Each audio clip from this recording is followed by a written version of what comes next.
Hello Tarot fans, welcome to another edition of Blue Sicx Tarot. I'm your fantastic host Blue Sicx. Thank you very much for watching. Yes, I still do tarot content as well as spirit boards.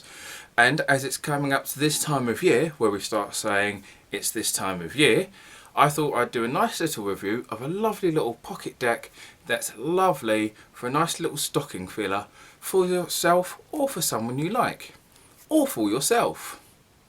Mostly I buy these for myself, but you get the idea. Now without further ado, roll on that intro. But just imagine there's like Christmas bells playing in the intro. I don't know how to do that, so enjoy!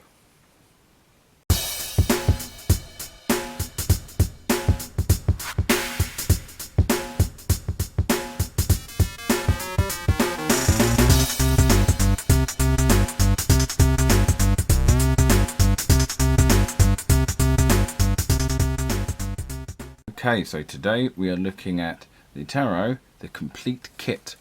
Now, this is the sort of stuff you usually tend to find in like a bookshop. So this is the sort of thing I find in the chain of Waterstones, which is a bookstore, commercialised bookstore in the UK. I don't know if you have that in the US or anywhere else. But yeah, this is the sort of stuff you'd find in your local book chain. The box itself is quite nice and very minimal, but the box itself is just shy of 3.5 inches by just shy of 3 inches. It's a nice solid box. Open, got a little magnet seal there. Sorry, move that out of the way. Got a nice little magnet seal there. There's the description on the back here, so let you pause to read.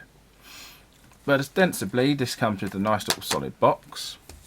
Open it up, you've got a small book, your cards.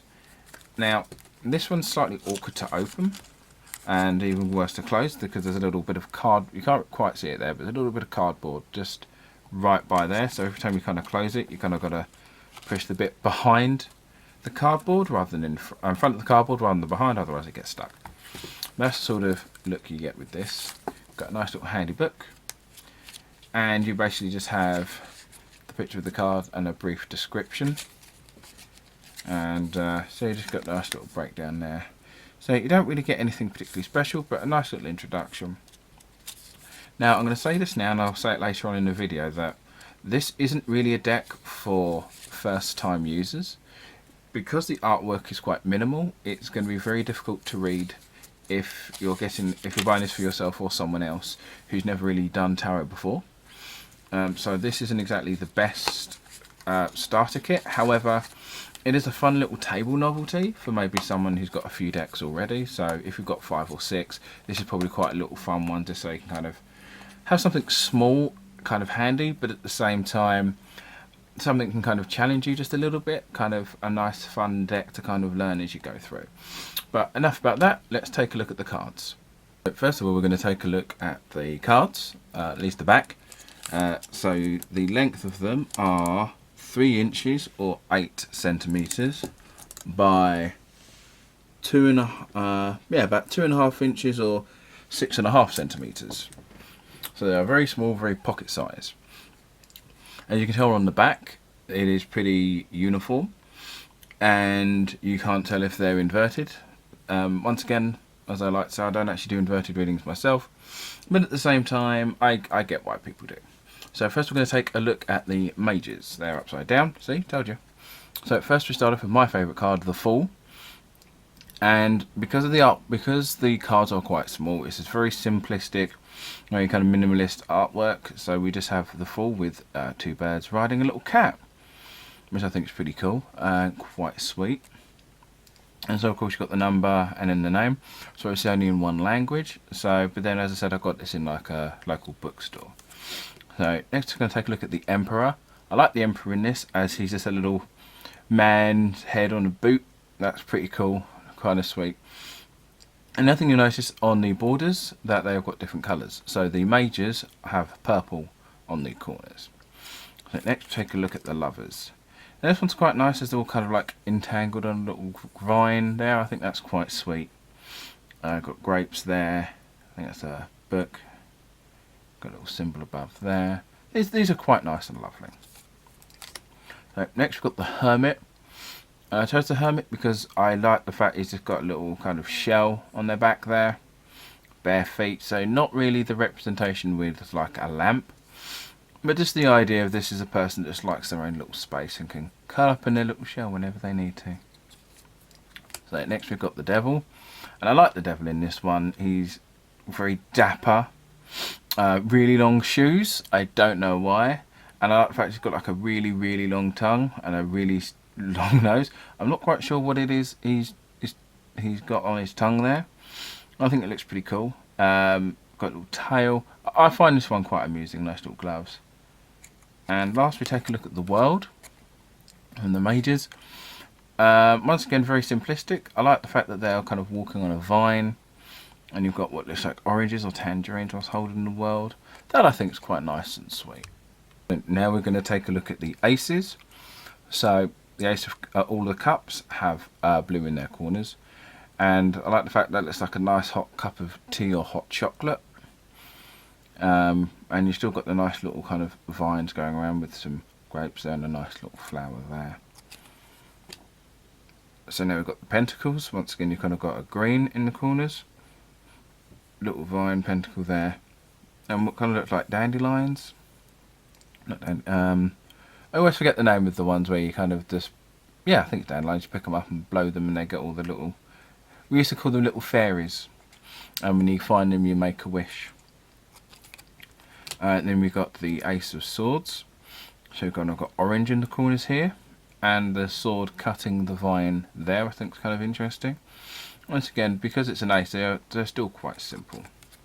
And then you've got the Ace of Wands. So we've got red in the corner.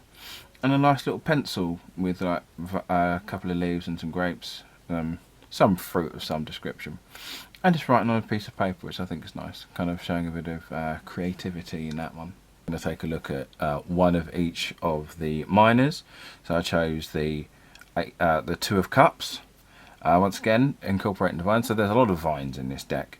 Just the fact you've got two people there, vine in the middle, holding a cup each, which I think is quite sweet. So I'll move a little closer. It's quite sweet. Then we've got the Three of Pentacles, which is more about honing your, like, just starting to practice, stuff like that. We've got a nice little ladder and the pentacles, as if to kind of say, like, you're starting at the bottom and working your way up. And the higher you go, the better it is. So, yeah, this one's quite nice. I wouldn't call this a deck for beginners. Definitely not a deck for beginners. So, we've got the Three of Swords, which is an interesting one because it's more of like a turnip or a radish rather than a heart, which I think is quite nice. But it's still being severed at the base there. You've still got a little sad face as one of the leaves. But yeah, this one's kind of a nicer interpretation of the Three of Hearts, Three of Swords rather. And we take a look at the Four of Wands, which is usually representative of a solid structure, kind of like, hey, this is your moving out card. We've got a nice little home, but this one seems quite nice. Just four wands overlapping, got a flower on top and a bird. These are all quite nice and just lovely. My word, we are just breezing through this. So, to last up, we have the court cards. So first we've got the Page of Wands. So we've got a nice little paper lantern, which I think is pretty cool. Once again, walking on a vine, and there are peppers. I think it's quite a nice little addition. Then we've got the Knight of Swords. I like the fact he's on a little eagle. And also, I didn't mention this earlier, but I also noticed you've got like the spade as part of the design there, which those of you who don't know, the standard playing cards, this is kind of where the concept of it being an ace, a spade, because of the fact it represents the swords. But I like this one. He's young, he's daring, and he's just flying in there. Then you've got the Queen of Pentacles, which has more of a nice support feel to her, rather than just someone who's more materialistic. It's quite a simple design, and it looks like she's kind of a nourisher to show positive growth.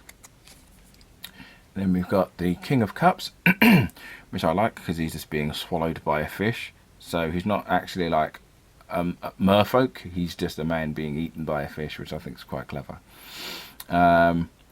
Nice little crown that could have been made out of like coral, which I think is quite nice. As I said, these are all nice and simplistic. Kind of look up there. I just like the fact he's just being eaten by a fish. I think that's really cool. But yeah, really quick one.